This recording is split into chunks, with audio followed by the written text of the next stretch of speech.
Doctor Miguel Ángel Rodríguez Maquí, analista internacional, decano de la Facultad de Derecho, Ciencia Política y Relaciones Internacionales de la Universidad Tecnológica del Perú. Doctor Rodríguez Maquí, ¿cómo está? Buenos días. Buenos días, Augusto. Buenos días, Lucho. Muchas gracias por la invitación. Siempre es un gusto conversar con usted. No, por favor, para mí es un honor.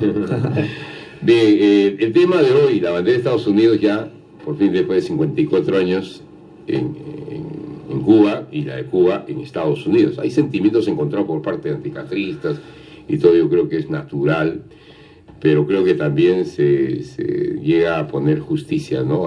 a tantos años de bloqueo comercial y injusta, ¿no? De alguna manera, que no han permitido el crecimiento como debiera de esta isla, ¿no? Pero que a pesar de eso logró ser una potencia en deportes, en medicina y estas cosas, ¿no? ¿Cuál es el análisis que tiene usted, doctor Miguel Ángel Rodríguez Maquí, de esta situación que se ha generado con estas nuevas relaciones que se abren de cara al mundo por parte de Estados Unidos hacia Cuba y de Cuba hacia Estados Unidos? Muchas gracias, Augusto. Fíjate, cuando te referías al acto injusto que significó la decisión estadounidense de bloquear económicamente a Cuba, que la llevó pues a una situación de aislamiento total con el sistema internacional, y que ha generado que el día de hoy, ¿no es cierto?, cuando los niños en la casa o los jóvenes ven por los medios televisivos autos de los años 50 y 60, dicen, pero ¿qué ha pasado en Cuba? Y les explicamos que efectivamente es producto del bloqueo que el embargo económico decidido por Estados Unidos de América en ese momento. Y en ese acto injusto, yo traigo aquí el recuerdo, ese famoso discurso que lanzó el canciller peruano Raúl Porras Barrenechea, 1960, agosto, en la reunión de cancilleres que se había realizado en el marco de la OEA, para justamente sentar una posición que no era la posición del Perú, justamente en acto de rebeldía intelectual, en acto de rebeldía política. Porras dijo un discurso en favor de Cuba, no en favor del comunismo cubano, porque él jamás fue comunista. Y entonces recordamos todos cómo Porras vuelve a Lima luego, de frente a renunciar a ser canciller del presidente Prado, ¿no es cierto?, por esa posición de la cual todos estamos... Muy personal, ¿no? Muy personal. Y que tiene que ver con el pueblo cubano, no necesariamente con la ideología. Así es. No, y además siempre lo dijo, Porras jamás fue pues un marxista comunista, sino que él tenía, ¿no es cierto?, la idea muy bien centrada de lo que significa el acto justo. Y creo que en ese momento, cuando estaban efervescentes los procesos internacionales de países que se asociaban a cualquiera de los bloques estadounidense o soviético, prácticamente el presidente Porras quedó aislado, solo, ¿no es cierto?, pero con el tiempo la causa que él llevó adelante, ¿no es cierto?, fue pues un ejemplo para todos. ¿Por qué se perpetuó ese bloqueo, doctor Rodríguez Maquí? Y creo que ha habido una suerte de terquedad política en Estados Unidos. Creo que la idea de Estados Unidos, primero apoyando a los disidentes para que se produzca la invasión en Cochinos, ¿no es cierto?, que fue frustrante además, fue una gran derrota, y más bien alentó y fortaleció a un Fidel Castro, ¿no es cierto?, en abril de 1960. Creo que a partir de allí... Fue el primer y único intento, militarmente hablando, de Estados Unidos. Así es, y recuerda que el segundo gran momento en que se producen estas suertes de situaciones complejas con Cuba fue cuando vino la crisis de los misiles con Nikita Khrushchev, y estaba el presidente, ya era presidente John Fitzgerald Kennedy, y entonces allí se tomó una decisión. La decisión es que la Unión Soviética retira sus misiles, pero Estados Unidos se compromete a no intervenir, ¿no es cierto?, en los asuntos internos cubanos. Y entonces esos dos actos terminaron por convencer a Estados Unidos que la única manera de promover, ¿no es cierto?, una situación que pudiera ser en algún momento una bomba de tiempo en Cuba, era bloqueándola y desde dentro subvirtiendo el régimen castrista, y algo que pues, por supuesto no se pudo, porque Fidel Castro lo primero que hace cuando llega al poder, limpia todo el aparato estatal de Fulgencio Batista, ¿no es cierto? E instala, ¿no?, un aparato de dominación política en el nivel medio, en los niveles bajos, intermedios y altos, cúpulas, que ha hecho que Cuba, en todos estos más de 54, 55 años, no tengan partidos políticos en las reglas que conocemos de la democracia, ¿no es cierto? Que no hayan estas libertades ciudadanas que todos tenemos en los demás países, y en consecuencia ha habido en todo este lapso, en todo este tiempo, una suerte de control por parte de los Castro sobre el destino del país. Y bueno, el proceso y el modelo por el que apostó Fidel Castro, lo hemos dicho en reiteradas oportunidades, fue un modelo fracasado, desfasado, que no correspondía, y el proceso ulterior, después de la caída del muro de Berlín en 1989, que da punto final a la Guerra Fría e inicia un proceso distinto y distante con el proceso de la globalización, el glasnost y la perestroika, que lo terminan de afirmar, ¿no es cierto?, le hacen saber a Cuba que la Cuba tiene que ser diferente, tiene que ser distinto. Fíjate, en 1989 pasaron casi... En ese momento, discúlpeme, doctor, en ese momento se pensaba que con la caída del muro de Berlín, con la perestroika, la glasnost y el fin del comunismo, se acababa el comunismo en Cuba. Se acababa el comunismo, y no fue así. Sin embargo, todos sabemos que el apoyo económico de la Unión Soviética luego se convierte en Rusia por el proceso también de desmembramiento del Soviets, ya no va a ser el mismo.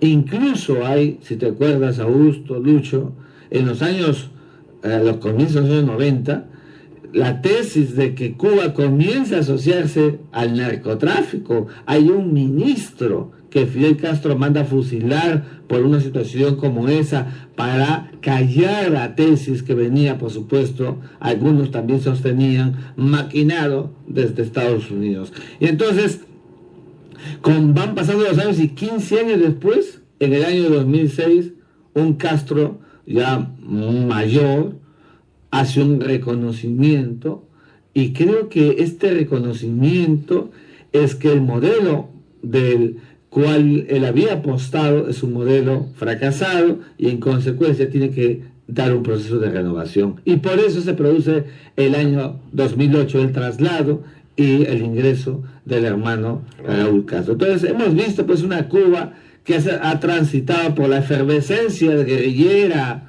de los años 50 y 60, que también pasó en diversas partes del mundo, a una Cuba, a mi juicio, en estos momentos, que está en un plano factor realista, que es lo que estamos viendo, donde ahora a la isla deberá llegar, ¿no es cierto?, la modernidad esperada. Ahora, usted ha mencionado muy bien, con claridad, el tema del conflicto, la crisis de los misiles, que pudo haber terminado pues en una crisis nuclear. Así es. Estuvimos muy cerca de una conflagración nuclear. Eso es cierto y lo reconocen muchísimos analistas que vieron de cerca este tema. Pero al final la bomba reventó pues dentro de Cuba, cuando se inicia el embargo económico. El sábado se dio un paso importante. La bandera estadounidense ya está flameando en la isla. Pero ¿cuánto más debe esperar la isla para que termine ese bloqueo económico que la tiene sumida desde los 50 en un atraso tremendo? Fíjate, Lucho, yo creo que en estos momentos, no es que seamos pesimistas, pero en este momento es en el realpolitik, la realidad política internacional y el frente interno estadounidense no lo va a permitir. Te voy a explicar por qué. Estamos a un año y algunos meses más de las elecciones en Estados Unidos de América. Los republicanos controlan el Congreso de los Estados Unidos. Y entonces, si los republicanos apoyaran el desbloqueo, aún con las mayoritarias encuestas que dicen que hay que apoyar el desbloqueo, pero si los republicanos lo hicieran, en estos momentos prácticamente estarían coadyuvando a la tesis de la política exterior de Barack Obama, que saldría victorioso en las elecciones del 2016. Lo que te estoy diciendo es que todavía vamos a ver un proceso politizado. Hay un conflicto de intereses Así políticos ahí muy grande. es un asunto de intereses políticos. De tal manera que el presidente que sea elegido en Estados Unidos en el 2016, sea republicano o demócrata, te puedo asegurar que va a ver el asunto del desbloqueo ya como un asunto de Estado, como corresponde finalmente, pero en estos momentos está en ese tira y maneje. Mira, el asunto incluso Por la coyuntura política. es por la coyuntura política. Mira lo que le está pasando al propio tema del acuerdo con Irán, que también hay una oposición férrea del Congreso, porque eso corresponde pues a un contexto absolutamente politizado en el Congreso de los Estados Unidos de América. Ahora, como están las cosas, doctor Rodríguez Mackay, ¿cuál es el panorama que usted avisora al interior de Cuba? Cambios sociales va a haber definitivamente. Ya se están abriendo, por ejemplo, las puertas para el turismo. Y el turismo pues genera muchos cambios, genera una actividad económica intensa, ¿ya? Y que es la parte fundamental de Cuba, ¿no? En los años pasados Cuba fue pues la perla de las Antillas, donde todo el mundo iba a vacacionar, a pasar días agradables. Así es. ¿Podrá recuperarse esos temas pasados y cómo impactará esto en la sociedad, en estas tantas generaciones que seguramente ese tiempo pasado lo han leído en los libros? Fíjate, Lucho, yo creo que sí, pero va a ser lento, y va a ser progresivo y lento, ¿no es cierto? Porque no es fácil. Han pasado más de 50 años, hay generaciones que han crecido en el sistema comunista, marxista de Cuba, ¿no es cierto? Hay generaciones que comandan y pilotean el día de hoy el país. Entonces, traspasar de una generación a otra el nuevo El cuestión ideológica, la parte proceso, ideológica. hay evidentemente una situación muy pétrea desde el ámbito, desde el puro vista ideológico, evidentemente, pero estamos frente a un proceso, a mi juicio, inexorable, irrevertible, porque más allá de las cúpulas políticas están las movilizaciones internacionales. Cuba está colapsada, la situación en Cuba es insostenible, se ha tenido que aumentar la remesa de los disidentes o los cubanos en Florida de 500 a 2,000 dólares que ha permitido el gobierno como ingreso porque la gente no da más. Entonces nos encontramos, ¿no es cierto?, con un proceso lento en que tengan que dejar, ¿no es cierto?, las cúpulas y los espacios de poder, porque una exigencia estadounidense, más allá de republicanos o demócratas, es el tema de los derechos humanos.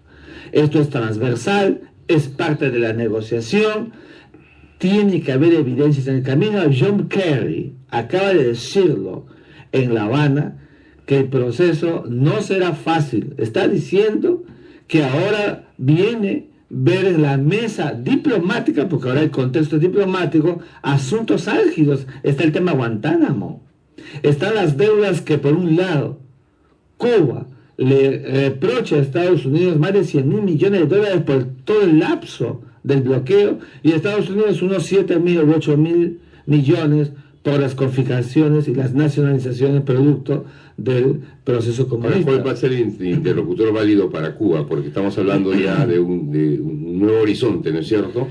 Estados Unidos va de repente a condicionar elecciones libres, democráticas en Cuba para poder conversar con ellos a futuro lo que va a ser las relaciones entre ambos países. Fíjate, Augusto, yo creo que ahora que el canal diplomático está aperturado, que es el contexto ideal, evidentemente los dos países tendrán que empezar a aplicar lo que en la negociación diplomática se entiende por la cesión. Ceder no es perder, ceder es facilitar. Y claro, si Estados Unidos le pone como parámetro, como condición a Cuba, elecciones progresivas, donde el aparato estatal empieza, ¿no es cierto?, a desdibujar toda esa pared pétrea que nadie podía atravesar, y que progresivamente van entrando la modernidad, más visas, tarjetas de crédito, internet, etcétera. Entonces es una y otra. Entonces solamente así se va a producir este proceso que ya está en marcha. Lo más importante que se ha hecho es la decisión política, sin la cual todo lo que venga hubiera sido prácticamente imposible. Doctor Rodríguez Mackey, está ya con nosotros Alberto Cuquín Maturana, a quien le damos la bienvenida. Alberto, ¿qué tal? ¿Cómo está? Alberto, buenos días. ¿Qué tal, doctor? Buenos días. Bueno, ¿cómo está Lucho? Buen día. Bueno, a mí el caso Cuba, Estados Unidos, lo que me preocupa es que si Estados Unidos en su momento va a devolver Guantánamo, ¿no? Porque yo creo que ese es el tema más neurálgico ahora, ¿no? Que dicho sea de paso, el secretario de Estado dijo que no estaba en agenda, pero para Estados Unidos, más allá del tiempo, el problema del embargo que solo lo podrá resolver el Congreso de Estados Unidos. Sí, porque es una ley estadounidense. Exacto, no lo puede resolver el presidente. El tema es que en qué negociación pueden entrar y cuál es su apreciación respecto a cómo devolver progresivamente Guantánamo, que ahora es una cárcel antiterrorista, ¿no? Donde donde se ha torturado gente, donde el propio gobierno americano ha aceptado la tortura de miembros digamos, del terrorismo árabe, ¿no? Que han estado ahí. Entonces, ese es el tema. Y lo otro, lo que ha pedido Castro, que obviamente va a ser bien difícil, ¿no? Resarcir los daños que más de 50 años ha sufrido ese país como consecuencia del embargo. No sé qué piensas. Sí, Alberto, yo coincido contigo. Creo que el tema de Guantánamo es uno de los temas más duros que va a tener que enfrentarse. Y la prueba de ello es que para ellos es un enclave. Me has quitado de la lengua la palabra. Y que sea un enclave para que la gente que nos está escuchando lo tenga presente, es que Estados Unidos tiene un satélite material de carácter policíaco militar en pleno territorio cubano. Una cuestión que el derecho internacional no sostiene. Es insostenible. No lo puede permitir, ¿no? No lo puede permitir que en la soberanía de un Estado otro mantenga una cuota policial y militar como una cárcel, que además tiene, como tú muy bien has dicho, Alberto, una gran simbología para Estados Unidos, que es el espacio que ha mantenido para la represión, ¿no es cierto?, de terroristas internacionales. Bien, las conversaciones previas que se dieron, doctor Rodríguez Mackey, entre Castro y Barack Obama, debe haberse tratado este tema, ¿no? Seguramente que sí, pero lo han dicho públicamente, no es objeto de ninguna negociación. O sea, que Cuba le debe haber demandado, sí. Claro. El asunto es Estados Unidos. Ahora, estratégicamente le convenía a Cuba resolver primero, restablecer las relaciones. Exactamente. Que es lo estratégico, ¿no? Y después ya la otra parte. Claro, porque viene con el derecho internacional y lo puede reclamar. Así es. Viene con el tiempo. Porque cuando las relaciones diplomáticas están restablecidas, Augusto, estamos hablando de la relación bilateral del más alto nivel. Entonces, como se ha dicho en los discursos que hemos escuchado de Bruno Rodríguez y John Kerry, es decir, que estamos frente a dos países que se miraron por muchos años, por más de 5 décadas, se miraron como enemigos, ahora se deben mirar como buenos vecinos. Significa que, ¿no es cierto?, aún con las diferencias, un vecino le abre la puerta de la casa al otro y dice, pasa, conversemos. Lo que no había antes, o no había hasta hace 7 u 8 meses. Entonces, este nivel diplomático tiene que ser el contexto ideal para abordar temas de fondo, como este tema duro de Guantánamo.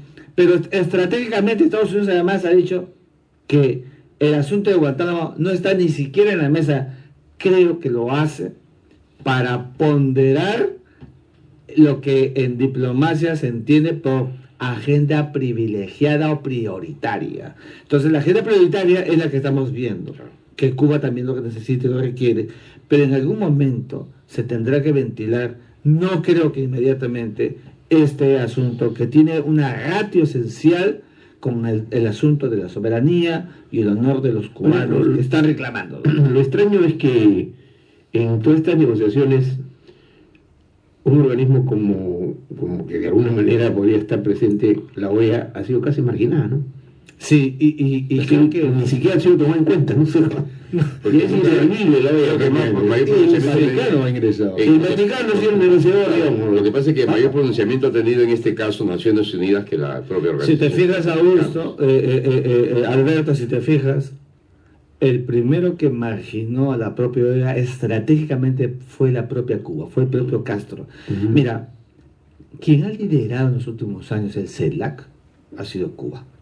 Y el CELAC para muchos tenía una lectura de un espacio alternativo a la propia OEA.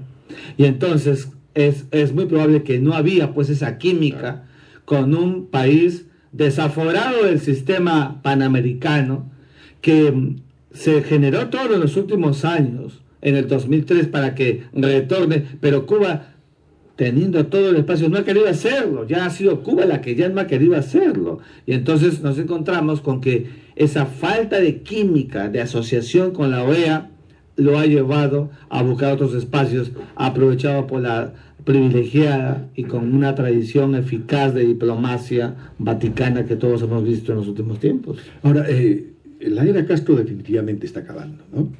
Ya Fidel, el legendario promotor de este sistema, prácticamente ya está fuera de la política. Ya, su hermano es el que está dirigiendo, pero también su hermano cuenta ya con muy buenos años encima. Quedan todavía ideólogos en Cuba, ya, que puedan mantener de alguna manera este régimen comunista, y si esto de alguna manera ya influye también podría influir en el Congreso norteamericano para el levantamiento del embargo. Mira, Lucho hace pocos días escribió un artículo que se llama El Fidel Castro del siglo XXI, en mi columna diaria en Correo, y allí decía lo que tú estás diciendo con mucha perfección, en el sentido que es otro Castro el que estamos viendo, que ha hecho un culpa, un reconocimiento de lo que está sucediéndole evidentemente a Cuba, pero no olvidemos que Cuba, como los demás países de América Latina, tienen una transversalidad en el caudillaje, los caudillos. Entonces los caudillos, cuando estos desaparecen, comienzan a debilitarse los procesos. Creo que es lo que le va a pasar a Cuba en definitiva en el camino. Los Castro y con ellos, ¿no es cierto?, algunos otros que han tenido estos niveles de poder, de decisión, de factores de asociación y controles que hemos visto en todos estos años en Cuba, van a ir dando paso. Creo que es un asunto progresivo. Ya Castro, no hemos esperado que fallezca porque queremos que viva muchos años, pero Castro mismo en pleno siglo XXI hace un reconocimiento, y creo que en tanto se vaya produciendo estos procesos para ir acomodando por el transcurso del tiempo de las nuevas generaciones, vamos a encontrar una Cuba distinta que se va a acercar más todavía a un Estados Unidos del cual necesita recrear una simbiosis que no han sabido aprovechar ni cubanos ni estadounidenses. Ahora, y así el embargo entonces, Augusto, ¿no es cierto?, ese embargo caerá por su propio peso, porque las exigencias de los dos pueblos, el 82% de una encuesta en Estados Unidos dice que está a favor con el restablecimiento de las relaciones con Cuba, lo que supone en consecuencia el levantamiento del embargo. ¿Cómo va a ser este proceso de cambio en la mentalidad de los cubanos, teniendo en cuenta que han vivido con una ideología por muchas generaciones y que al abrirse a la democracia, muchos anticastristas en Miami tienen todo el derecho a participar de repente en elecciones internas en el país, la Cuba, ¿no? Sí. Y van a ver los enfrentamientos ideológicos de repente, ¿no? Sí, yo creo que ese es un tema importante, Augusto. Creo que allí la cosa va a ser bastante progresiva, ¿no es cierto? Porque a nadie se le puede cambiar la mentalidad de la noche a la mañana. Pero si tú ves que ingresa a la isla los tablets, los iPhones, ingresan los celulares con fuerza, si vemos que los jóvenes que el día de hoy en Cuba están pensándolo dos veces si cruzan o no el mar para llegar a las costas de la Florida y aprovechar las reglas y las leyes estadounidenses, ¿no es cierto? Esto el día de hoy sienten que quieren ver un proyecto hacia adelante. Evidentemente estos jóvenes, que son la inmensa mayoría de cubanos, van a promover este cambio progresivo. No será un cambio que tire abajo lo que el sistema comunista hizo. Mira, en Cuba el nivel de analfabetos es prácticamente cero, ¿no? Sí. La salubridad La medicina, es extraordinaria. Entonces hay cosas buenas que ha dejado el proceso y el modelo cubano, pero que no ha bastado, pues, porque lo que estamos viendo es un país con tremendas necesidades asimétricas, producto de un bloqueo que le ha tocado experimentar, como decíamos al comienzo, por el abuso, ¿no es cierto?, de un sistema político que Estados Unidos en 1961 decidió. Pero todo depende, doctor Luis Mackey, que cuál es la promoción generacional que deja Castro, tanto Fidel como Raúl, ¿no? Sí, ese es el tema, porque hay que ver si... Porque acá hay algún tema que es más dependiente, además de lo de Guantánamo, es llegar a Cuba a democratizar su sistema político. Eso yo tengo todavía mis dudas, porque partido único, no hay medios de comunicación, eso no es fácil de reconstruir. No es fácil. Entonces, Estados Unidos podrá tener su embajada, pero de ahí al flujo de turistas es una cosa, pero el asunto es interno. El asunto es interno, y tras esa traslación del poder, yo creo que es un asunto de tiempo, de las jóvenes generaciones que el día de hoy están en los 20 y tanto, en algún momento tendrán 40 y tanto y podrán mirar el destino de Cuba de otra manera, ¿no es cierto? Mientras tanto, creo que será, Alberto, permanente sesión en la negociación por una Cuba que empezará a ser distinta, hay que decirlo. Yo creo que la primavera cubana podría darse en la medida en que, por ejemplo, el régimen cubano libere las redes sociales abiertamente, porque usted sabe que ese ha sido un componente no solo en el mundo árabe, en China, que el tema de las redes, vía las tecnologías, ha liberado conciencias ahora muy críticas. Y además las hace muy rápido. Es muy rápido, entonces esa evolución, yo me temo, hay que ponerse a analizar ese tipo de elementos, ¿no? Es difícil que sea también en ese caso. Creo que el caso cubano significa, ¿no es cierto?, que todo lo que se vaya a hacer en adelante va a ser lento y progresivo, pero evidentemente no puede darse nada así nomás de la noche a la mañana, porque perderían pues un poder al que han estado acostumbrados a controlar por mucho tiempo desde una visión tan pétrea. Por esto es la exigencia de ir vislumbrando progresivamente el tema de los derechos humanos, que sí está en todas las cuotas de las mesas de negociación que ha tenido Estados Unidos con Cuba en los últimos tiempos. Lo que pasa es que en Cuba en este momento hay aproximadamente dicen como 500, 600 presos políticos, ¿no? Que sí son presos políticos, ¿no? Son presos políticos. No es como acá que un pixero dice yo soy partido político. No. Ahí hay presos políticos por sus ideas. Sí. Están presos por sus ideas. Claro. No. Entonces, que un primer gesto podría ser ese, que podría ser incluso exigido por la propia comunidad hemisférica, ¿no? Es decir, al gobierno de Castro. Bueno, ya tienes roto, ¿no?, este esquema de cerco, ¿no?, aparentemente diplomático, todavía no económico, porque el económico todavía sigue, pero entonces libera a tu gente, ¿no?, y vemos cómo cambian las cosas. Sí, yo creo que los signos políticos serán los primeros signos visibles que irán promoviendo, ¿no es cierto?, estos procesos para que se vayan ensamblando los procesos económicos después, para luego volver a este recambio generacional que va a ser inexorable en Cuba de todas maneras. Pero definitivamente ese cambio generacional se va a acelerar, por cuanto las jóvenes generaciones que tenemos ahora, estudiantes que hemos podido conversar de Cuba, secundarios, pero muy bien preparados, con mucho conocimiento, van a acelerar ese cambio definitivamente. Ellos están ávidos de mayor conocimiento y la presencia o el ingreso